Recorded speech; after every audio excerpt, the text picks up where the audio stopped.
I will open your graves. That grave of sickness, God is saying, I will open it this morning. That grave of unemployment, God is saying, I'm going to open it. That grave of lack, God is saying, I'm going to open it. That grave of sadness, lack of joy, He says, I'm going to open it. That grave of hopelessness, God is saying this morning, I am going to open the grave. I am going to open the grave. I am going to open it.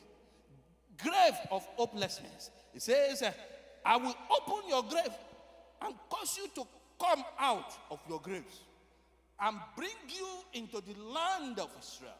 And you shall know that I am the Lord.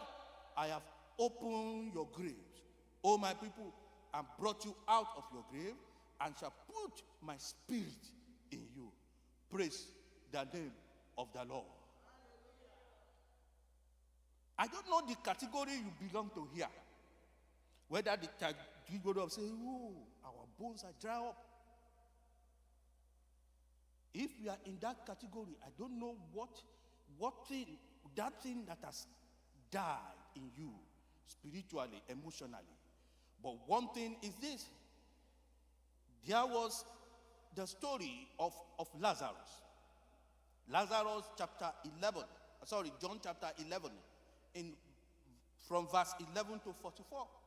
But one thing that happened was that when Jesus reached the tomb of Lazarus, he called him forth. He called him forth. He said, Lazarus, come out. Lazarus, come out. Now, maybe we are looking at it. That look, we have lost our hope. Our hope is being lost. Oh, don't worry. There was a man, a certain man. In fact, the Bible says a certain man.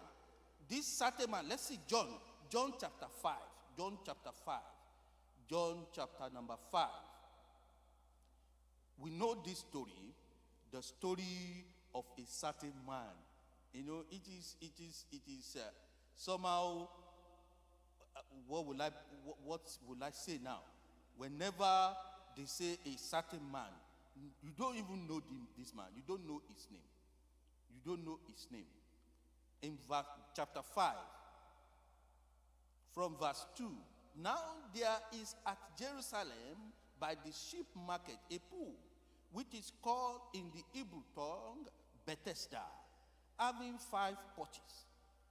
In this lay great multitude of impotent folk, blind, old, withered, waiting for the moving of the waters. These are the people who have lost their hope. They have lost hope. Verse number 5.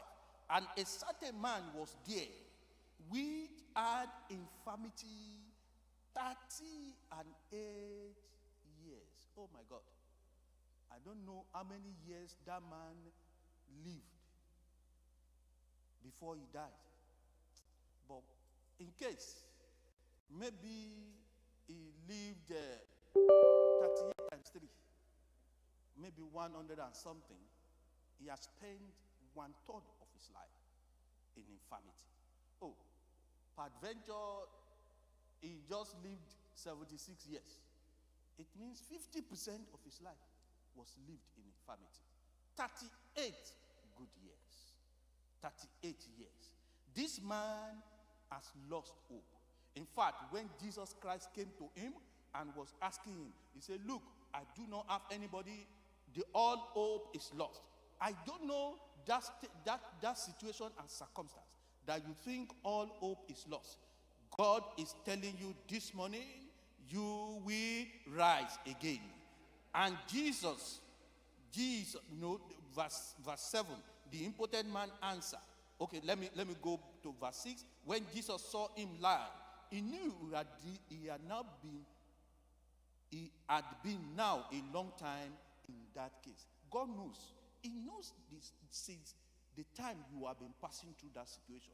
He knows the time, you have been passing, you have been having, lack of joy in your heart. He knows the time you have been feeling that state of incompleteness. So instantly he knew, and he said, will thou be made whole? Will thou be made whole? We are going to come to a certain point whereby we are going to see what we need to do. Will thou be made whole? You must be willing.